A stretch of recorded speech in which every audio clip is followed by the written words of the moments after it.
Well, I am very blessed to be here. This is an honor, and it's probably one of the first Titus 2s I've ever been to, because we've been at this church for 10 years, but my parents were in New Jersey and very old, and I spent a lot of time traveling back and forth, and I think I was out in New Jersey every time there was a Titus 2. So I hope that the words of my mouth and the meditation of my heart will be acceptable to the Lord and be uplifting to you. We all have a journey in our lives, but I think somehow I've just been a little bit attention deficit or a late bloomer, I'm not sure which, but I just never came to the realization that life is a journey. There was some time in the 70s, I think it was, when that kind of phrase, life is a journey, was a big thing, and I thought, oh, all the crystals are making noise, Said, what's life is a journey? What is that? And it just so happened that one day when I was about 55 years old, I said, oh, I don't think what I'm saying right now is what I was saying when I was 45. And now that I think of that, I don't think what I was saying at 45 is what I was saying at 35. At 25, I didn't even know what I was saying. So I realized I had this aha moment, really a definitive moment in your life when you actually kind of turn a corner. And I realized life is a journey. And it starts right down there at the beginning in your mother's womb. And there's nature, and there's nurture, and there's God. God was there from the beginning, and he knows all of these things. He knows your story, and he knows mine. But there is a famous philosopher and theologian, Kierkegaard, who said, life can only be understood backwards. Unfortunately, it must be lived forward. So I really regret, if I have any regret, that instead of having 20/20 hindsight, I might have at least had 20/20 insight since I was 20. What could we have accomplished if we all had a little bit more insight when we were 20? And I finally, I know along the way, along my journey, I had some insights. I wasn't completely, clueless. But it wasn't until I was 55 that I really woke up and started paying a little more attention to that. And I came to the conclusion that there are some lessons in life that are worth passing on. So I'm being a teacher of 40 years. I've broken it down into 3 parts. Life lesson number 1 was learning to live in the moment. Life lesson number 2 was learning in the moment. And life lesson 3 was love each moment. So I'll start back at the beginning, and I hope I don't take too long because I'm a good storyteller. I went to get my clear credential when we moved to California, and I'm a bilingual teacher, so one of the courses was storytelling, my master's degree in storytelling. My husband said, what? You don't need a master's degree in storytelling. You've been doing that too long as it is. So anyhow, when I was a kid, my parents were in the 40s, 1940s, World War II. I was born in 44. Don't do the math, I'll tell you. And they got very involved in politics. Much like today, they were way into politics. So much so that they started going to rallies and all kinds of things, and they became communist sympathizers post-World War II, to the point where they thought, this is not the country we want to live in. This country is not what it purports to be. And they decided to move to a communist country. There were 3 of us kids. I was 6, my sister 4.5, and my little brother turned 4 on the ship. And no, 2. He turned 2 on the ship. And they made their way to Romania. Everybody here was like having a heart attack, begging and crying, don't do this, don't go, don't take the grandchildren with you. But they were going to do it. They were in their 20s, and they were going to do it. And when we got over on the other side, they went to visit all the relatives in England and Austria and Germany, all those relatives that we never knew. And they all begged them not to do it, but they kept going forward. My dad was a research chemist, and somebody somehow in his connections here connected him with Romania, and he had a job waiting for him. They wanted to show off this wonderful, intelligent chemical research guy from the United States and say, look what communism attracts. It took about 2 months for them to realize that this was probably the biggest mistake they'd ever made.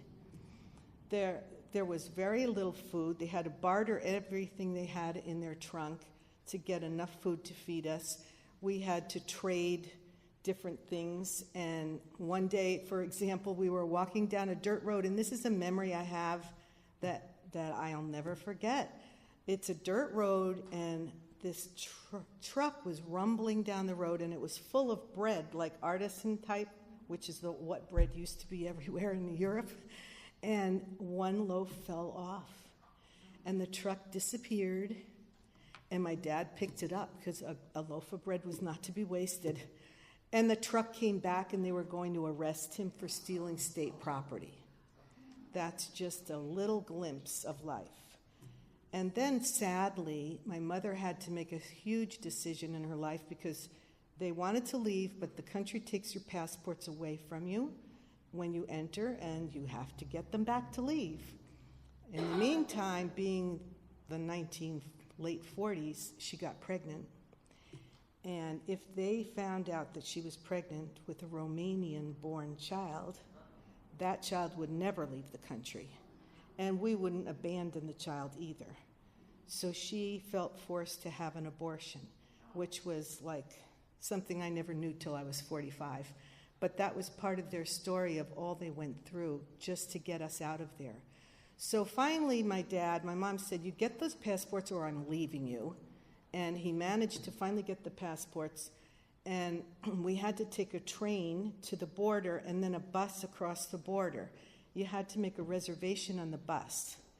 But probably getting 3 kids all pulled together and all their stuff in the trunk, they missed the train and they missed the bus.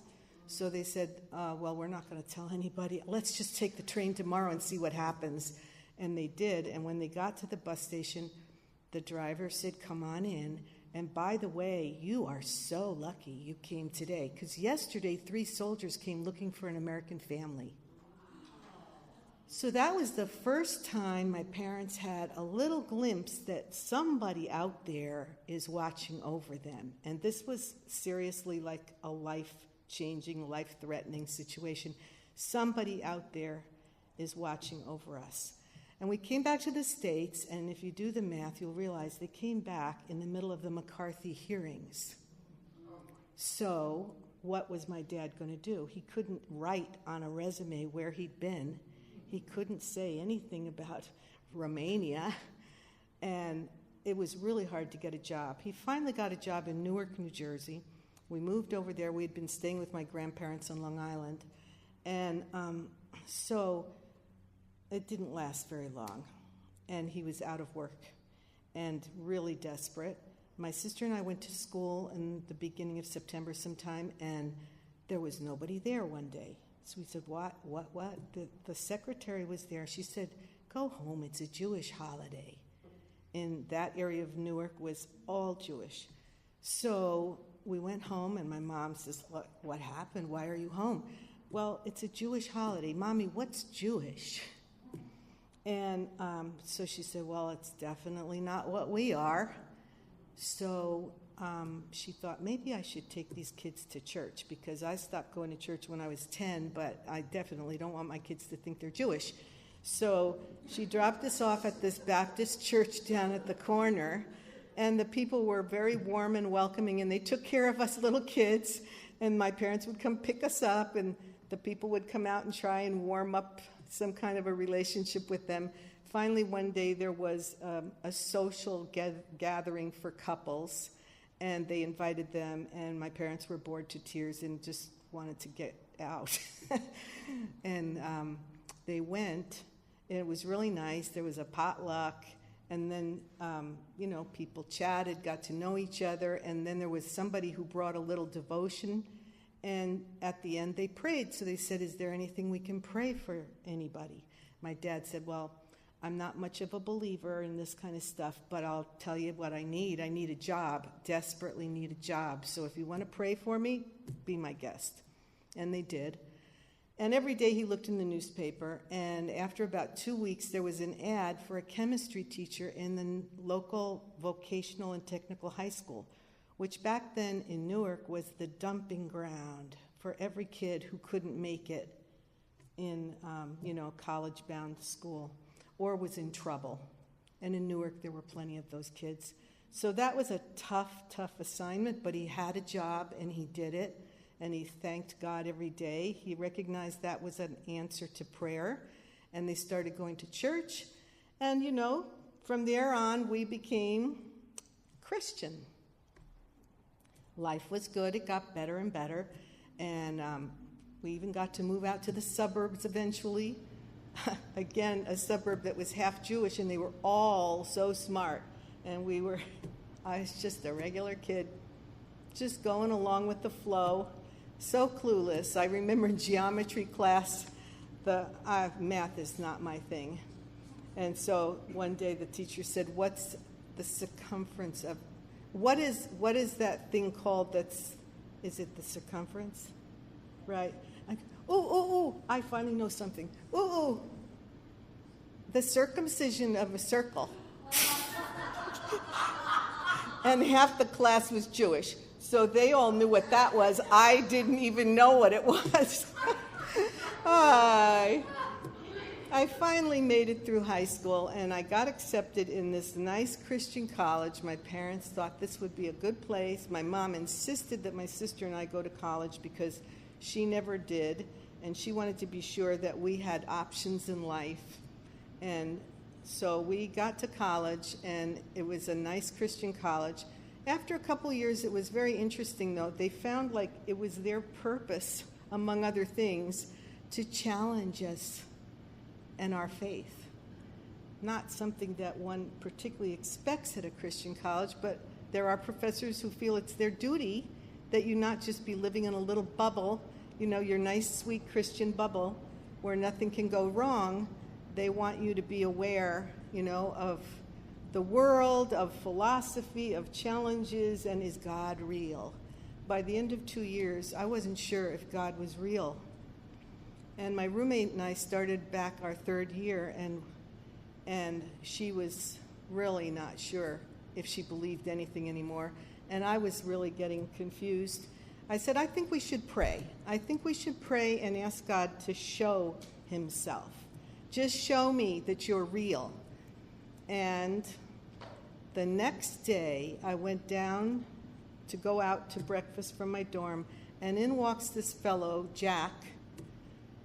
I hadn't seen him since the first week of school when I was a freshman, and they had all these nice mixers, get to know everybody, and this cute guy wanted to get to know me, and he was chatting me up, and he said, well, why don't we go for a walk? Okay, and we talked. We sat on a bench and we talked, and we spent 2 hours together, so I figured that deserves a kiss. And anybody would spend 2 hours with me, right?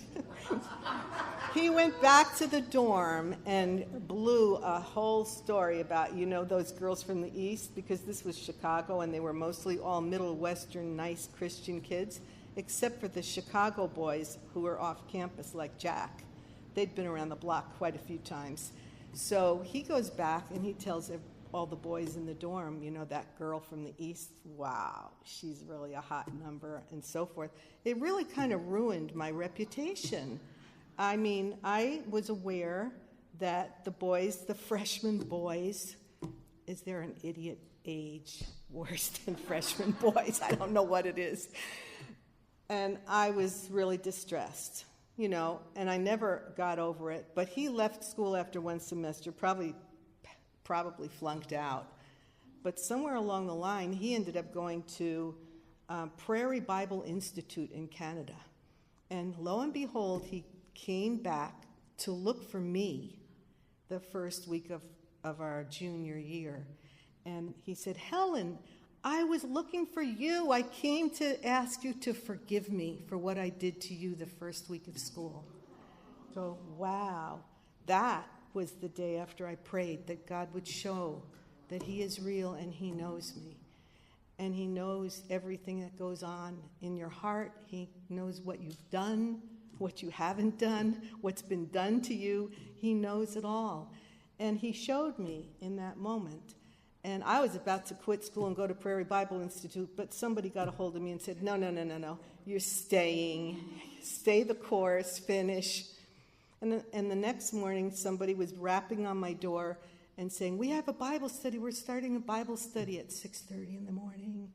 Not my favorite time. But I started going to the Bible study at 6:30 in the morning, and this group of friends just changed my life. And it was a moment, It was a moment that I was living in. And talk about living in the moment, that was a moment to live in. And I was just thinking of it today because my roommate from college still keeps in contact, the next roommate that was the one who knocked on the door. And she lost her twin sister to COVID this year. And all of a sudden, I was just remembering her as I looked at my thoughts for today and praying for her. And I wrote her a text, and she said, I just needed to hear that from you, what I wrote. Life is hard. There are really strong ups and downs. But those moments in the last 2 years of college were wonderful moments.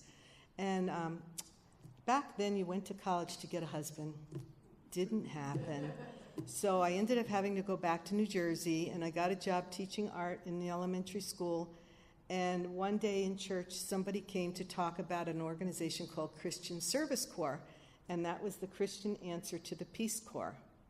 And you could go to some place, some group, Christian group, any Christian group around the world that needed your particular ability. And they offered me a teaching position in a missionary school in Africa, another one in the Philippines, or in Costa Rica, where I had studied 4 years of high school Spanish, and they had a position in the art department at a Christian publishing house with the Latin American mission. So I said, well, that's pretty clear. That was the job for me. And so at the end of my first year of teaching, I left and went down to Costa Rica. My mother cried. She said, you don't want to do this. I understand you're serving the Lord. This is wonderful. But you're 23. You're going to meet a guy and you're going to fall in love. I said, no, I'm not. Famous last words, right? Because the first day that I got there, I took one look and I said, ah.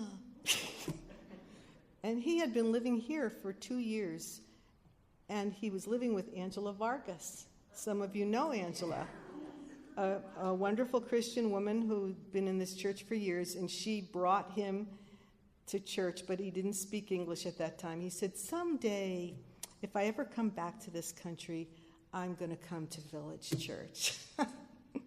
And now here we are. After all that, the world turns, doesn't it? So, I was working with the mission. I loved it. It was great. I did all kinds of things. And I met him. And there were the missionaries. Every day we had coffee time. So the missionaries would come to a room like this, and they were all 40 plus. They sat over there. And then the nationals who were working in the mission, they were all young, so they sat over there. So they said, well, you need to come join us and have coffee with us. So I got to be part of the kids my own age, 20s. And the relationship with my husband got more serious, and at the end of my 2 years with the mission, we decided we would get married. My mother said, I told you so. Now, she was really afraid that she would never have a relationship with grandchildren because they wouldn't speak English. I said, why would that be? And also Fidel Castro was on a rampage. So she was really afraid that Fidel Castro would take over Central America and I would be stuck like they almost were in Romania. So you can imagine her stress. But I was just doing great. I loved it. Life was good. And 2 years later, we had our little baby, Angie.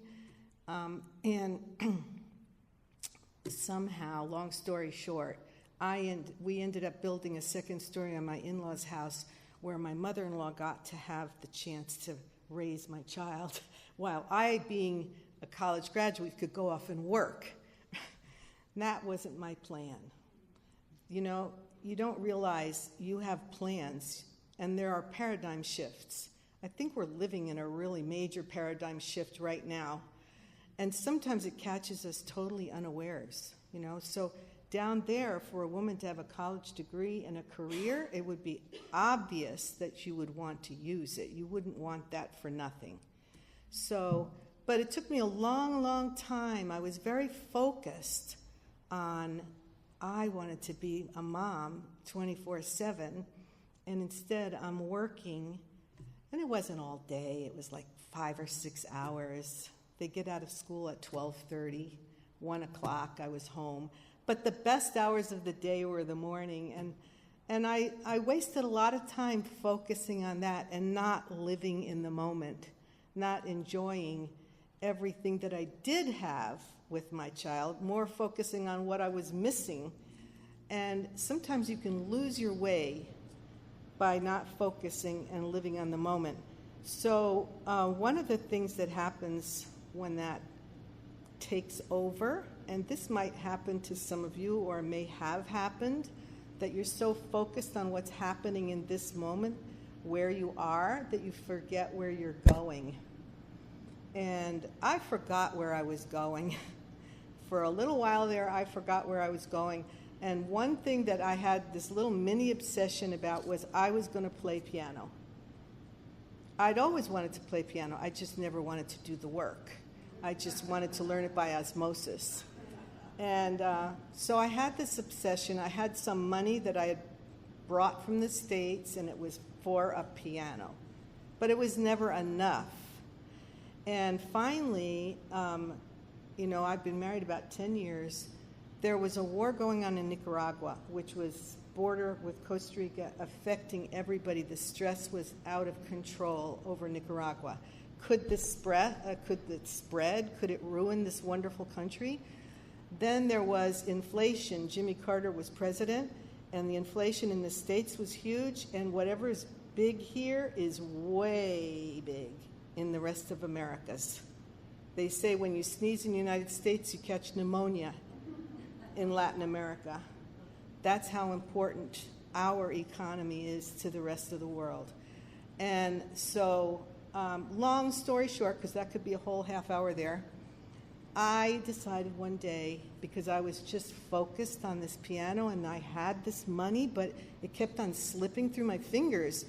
And with the inflation, I got paid in dollars at this school I was working at.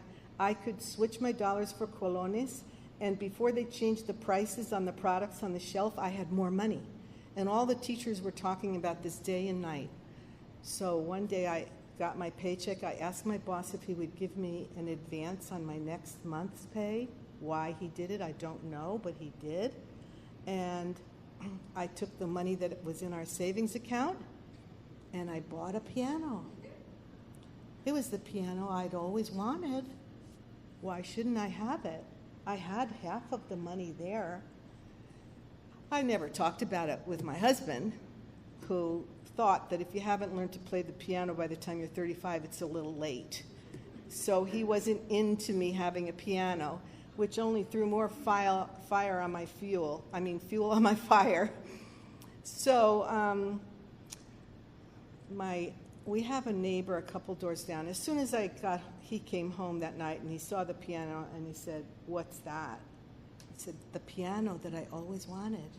And the scales fell off my eyes. I mean, what have I done? What have I done? I've betrayed him. He'll never trust me again.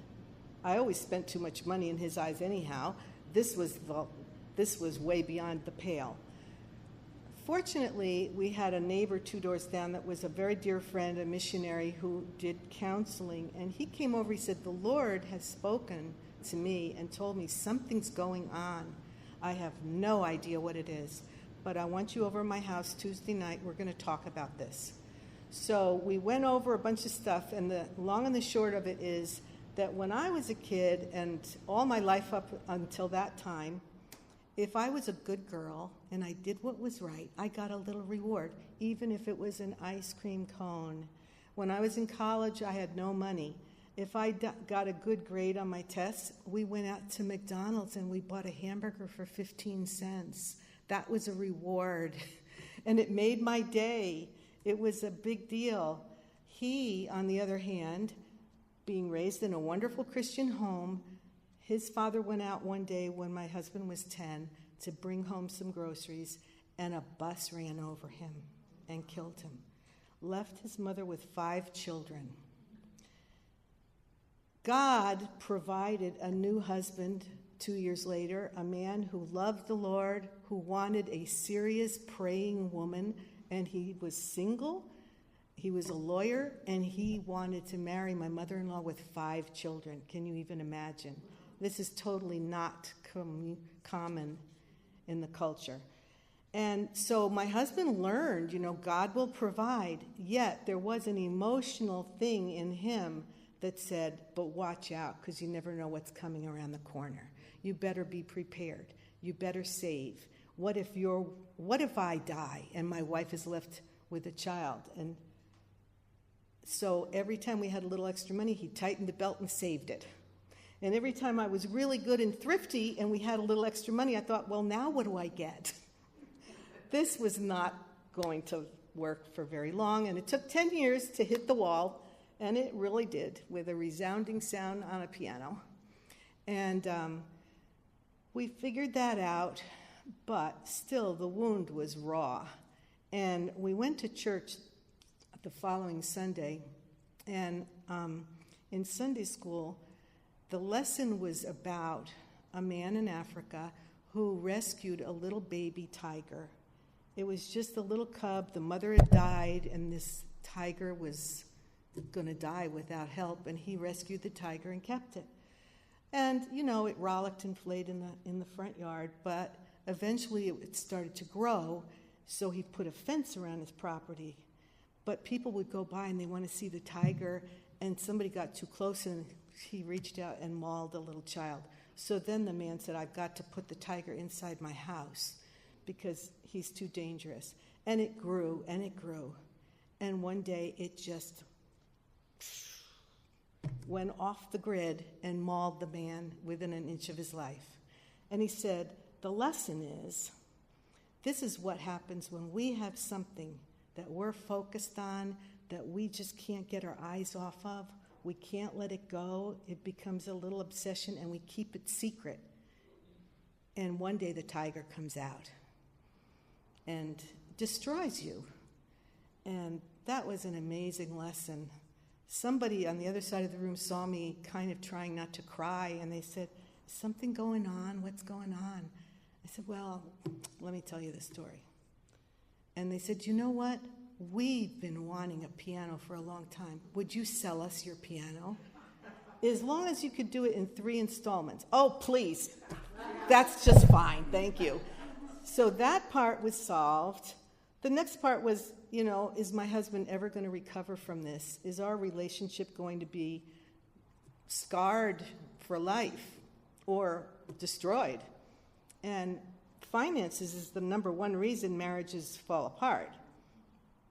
So he went to lunch with the Sunday school teacher the next week, and the Sunday school teacher told him a beautiful story about Adam and Eve and how Adam was alone and he needed a wife. And to make the story a little bit shorter, it's so beautiful, but please.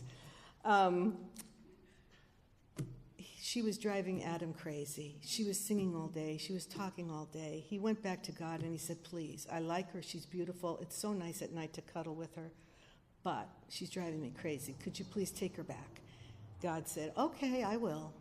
A few days later, he was so lonely. He missed the sound of her singing while she was working, and he missed the warmth of her at night. So he went back and he said, Lord, I know I gave her back to you, but could you just give her back to me because I really miss her?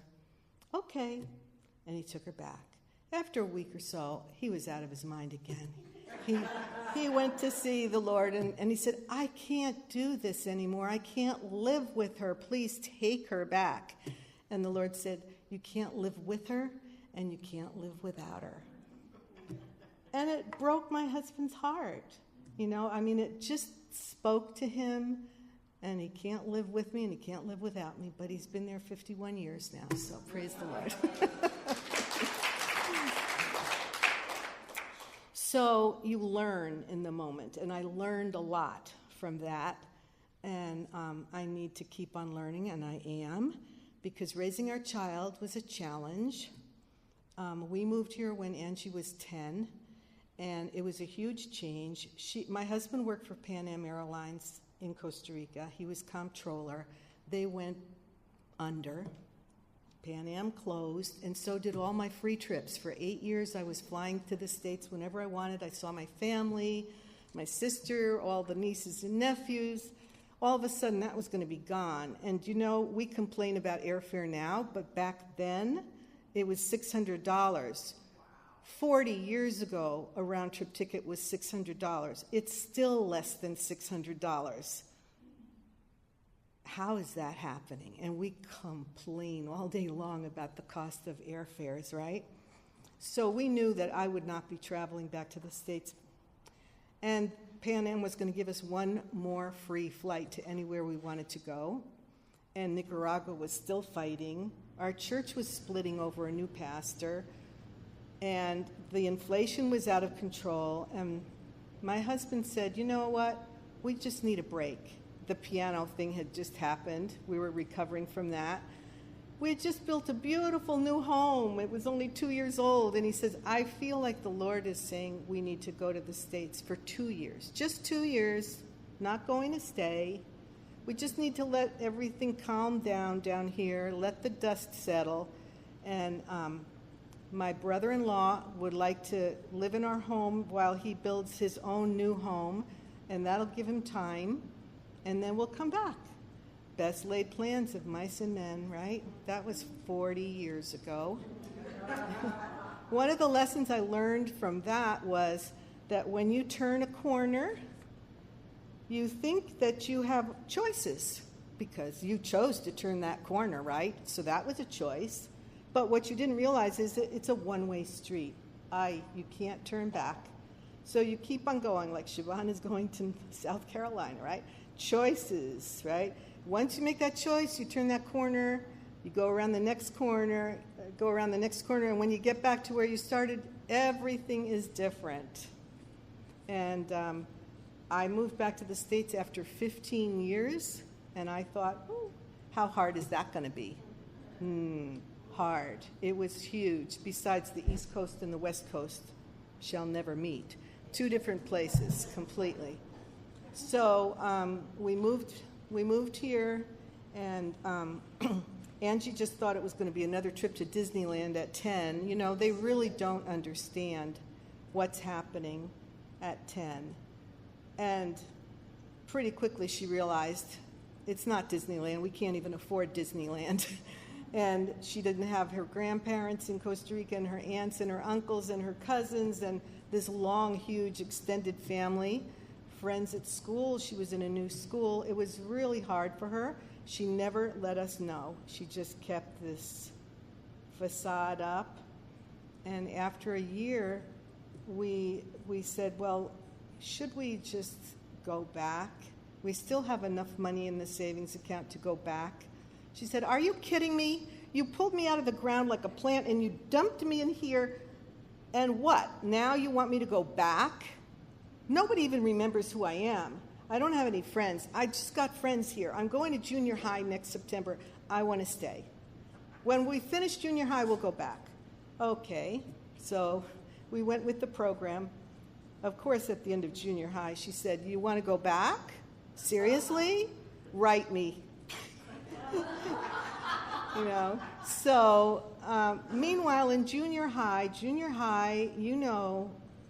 God, there should be like some kind of a seal on those years, and don't let anybody out. It's just a really difficult time for kids. And, she made her way, need a little sip here. She made her way through school. She was used to being in an upper-class family in Costa Rica in private school. She was really cute. She played the flute. She was popular. And now she had to find her way here. And she found her way, but her goal in life was to be in the cool, I forget what they called those kids then. It'll come to me at the end. But anyhow, she was pretty much willing to do almost anything to be with the cool kids. And it got her into trouble. She started doing things which she kept a good secret about, because she knew what we would think of that. We were going to church, and she was getting tired of hearing the preaching because she felt that finger wagging at her, and she didn't want to hear about it. So she developed her secret life, and she did really well at covering it up. She developed an addiction to alcohol. She smoked. It wasn't like chain smoking, unlike her husband that she married, who had been a chain smoker forever. And she made choices. They weren't really good choices, and we were very concerned. And it was a stressful thing for us. So part of living in the moment and learning in the moment was learning to trust in the Lord. And my life verse at that time was Psalm 37, trust in the Lord and do good, dwell in the land and enjoy safe pasture. Take delight in the Lord, and he will give you the desires of your heart. Commit your way to the Lord, trust in him, and he will do this. And we learned to dwell in the land. This is the land that God put us in, the land where God is. We need to dwell in the Lord and find safety and peace. There wasn't a lot of peace. It was very, very stressful. And you think when they graduate from high school, that'll be it. No. So then you figure, well, maybe by the time they finish college, they'll have it together. Not really. By the time she was 26, we were not able to talk about it. She wasn't living anymore with us. We couldn't talk about Angie. For 2 years, we really could hardly talk about anything because the elephant in the room was our only daughter. And it was really hard. And finally, we reached a place where we said, Lord, you gave us this child on a loan. She's not ours. She's your child. You knew her since she was in my womb. You brought her here. You know who she is. You know where she's going. You take her and do your will with her. And we let it go. And we did find peace. We did find, the Lord is my shepherd, I shall not want. He makes me to lie down in green pastures. He leads me beside still waters. He restores my soul. He did that. And at the age of 34, she was doing really well in the music industry. She really had a name. Everybody knew her name, and she was doing very well, but she was not happy. She was so unhappy. And one Thanksgiving, she was going to host it for the first time, and I noticed that she was drinking wine, like 5 big glasses before dinner even started. I said, wow, I knew she had a problem with liquor, but that's ridiculous. I can't even drink a half a glass of wine and my head is buzzing. 5? What is going on? Lord, bring her down till she hits bottom so that she will look up and see you and realize that she cannot go on without you. And she decided to go to a silent retreat by some Indian guru up in Northern California. My husband was apoplectic. What's next? Are we going to have a kid that goes with some Indian religion? I said, no. Trust the Lord. Trust the Lord. Rest in him, and he will do it. If he has to use some Indian guru to get this girl to calm down and get the noise to stop in her head, because she was into all that music, she was representing musicians, the noise in her head never stopped. She couldn't sleep without drinking herself to sleep because the noise was always there. And so she went to the silent retreat, 10 days. Nobody's allowed to talk for 10 days. 30 minutes of instruction on how to meditate, and the rest of the day you're meditating and you're silent. She almost went crazy. She almost walked out after 3 days, but she felt, she told me later, like some voice said, "You need to stay. Do not go."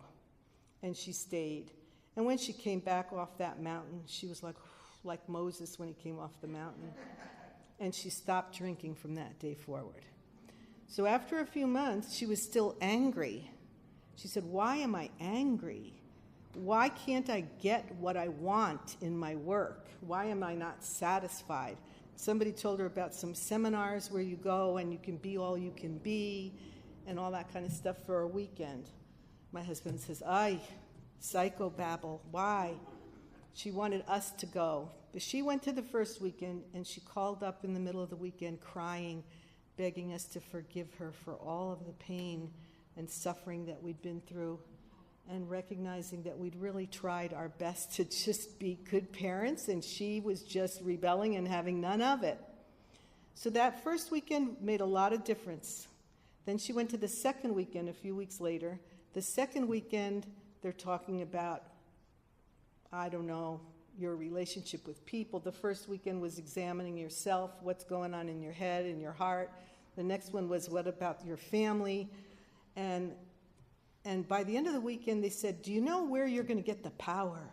Of course, it's not going to come from inside of you, right? Someplace like that. There was an open mic on Sunday afternoon, and she raised her hand and came forward and said, "I know where the power is going to come. The power is not in me. The power is in God. Jesus Christ died for me. God has been trying to reach out to me all these years, and I've been saying, I don't need you. I'm good. I can do it. Thanks. It isn't working. I need God back in my life, and I need Jesus Christ to rule in my life. That's where the power is going to come from." Wow. So then she called up and said, "Where can we go to church? I need to go to church." And she sent us out to look for the church. And long story short, she really turned her life around, and eventually she realized that she still had anger issues, and she said, "I don't understand why I'm angry. I have the Lord. My life has changed. I even got a baby. That was the desire of my heart, and the Lord gave me a baby after 3 years of being sober, thankfully." And so why am I angry? And that was when she realized she needed to go to AA and be in recovery, because she was a dry alcoholic waiting to go off the cliff. And that changed her life.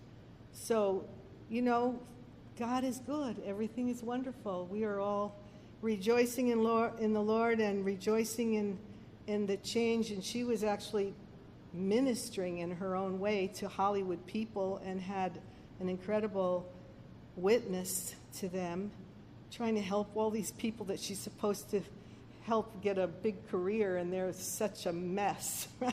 And she would talk to them about the Lord. She didn't care if it was politically correct or not. So then, lo and behold, at 44, she discovered she was pregnant again. And she always kind of wanted another child. He wasn't so sure he wanted another one, because that kind of changes your life a little bit. But at 44, she had another one. And then a year and a half later, she was diagnosed with tongue cancer. So some of you know all about that. Others never heard before, but it was just absolutely horrific. That must be one of the worst cancers ever. You lose part of your tongue. They do reconstruction, radiation. And the doctors, she was so beautiful, and young, and they said, "You're going to make it, you're going to make it, because you're young and you're strong, and everybody's praying for you." And 6 weeks after all of the radiation was finished, and she finally got rid of the feeding tube, and there's no more trach, and everything is cool, another tumor started. And that's when the doctor said, "I'm really sorry to break the news to you, but you have the kind of cancer that's never going to go away. It's just going to keep on coming back and consuming." And this was heartbreaking, absolutely heartbreaking. And she has At that time, a 7.5-year-old and a 1.5-year-old, 2-year-old at that point. So she went on to do chemo, and then it didn't work. So they went to a clinical trial in Houston at MD Anderson, and it basically didn't work. And long story short, after 15 months, she passed away. But even when she was Katy Perry's major person, Katy put them in Malibu for a month on the beach, knowing that this was really coming close to the end. And we were at the beach, and she would sit on her balcony and praise the Lord. And she'd send me messages because she couldn't talk pretty much at that point. But one of the stories that she sent me, because this was how she viewed what she was going through, it was the story of the silversmith. Some of you might have heard this before. And he shall sit as a refiner and purifier of silver, it says in Malachi 3:3. This puzzled a Bible study group. One of the members offered to learn about the process of refining silver and informed them at their next Sunday. He visited a silversmith and watched him at work. He watched the silversmith hold a piece of silver over the fire and let it heat up. The silversmith explained that in refining silver, you must hold the silver in the middle of the fire where the flames were the hottest to burn away all the impurities. The member then thought about God holding us where the flames are the hottest to burn away our impurities. And then he thought again about the verse, and he shall sit as a refiner and purifier of silver. He asked the silversmith if it was true that he had to sit there in front of the fire and watch the process at all times. The silversmith answered that not only did he have to sit there holding the silver, but he had to keep his eyes on the silver the entire time. It was tested in the fire. The entire time it was tested in the fire. If the silver was left a moment too long in the flames, it would be destroyed. You must leave it long enough to serve the purpose, but not too long, as it would destroy it. The member was silent for a moment. Then he asked the silversmith, "How do you know when the silver's fully refined?" He smiled and answered, "Oh, that's easy, when I see my image in it." So God, when he's finished refining us and he sees his image, then the work is done. And she saw that, and she spent that 1.5 years being refined, and she recognized that that's what it was, and she embraced it. She embraced the moment. That's hard. That's hard. But in Romans 8:28 and 29, it says, "And we know that all things work together for good to them that love God, to them that are called according to his purpose." That's where most of us stop. But during this year, God showed me that's not where it stops. Because the next verse says, "For those God foreknew, he also predestined to be conformed to the image of his Son." That is the good. That's the good. It's not that we have this beautiful home, this lovely city, beautiful children, a new car, whatever. No, it's that he's refined us, and he's done everything to make us conform to the image of his Son. So my life journey isn't over yet. I don't know what's going to happen next, but there's always something to learn, like what you read about Titus 2. Already I know. Talk less, listen more. I've been hearing that one. God has been saying that to me for so many years, I've lost track. But it's been a wonderful journey, and the third point was love each moment. Embrace it. Don't just hold your breath hoping it'll pass.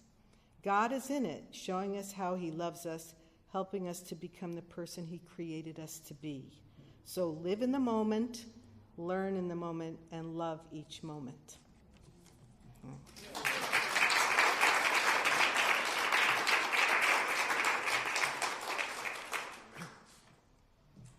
And this is my favorite song that we're going to sing.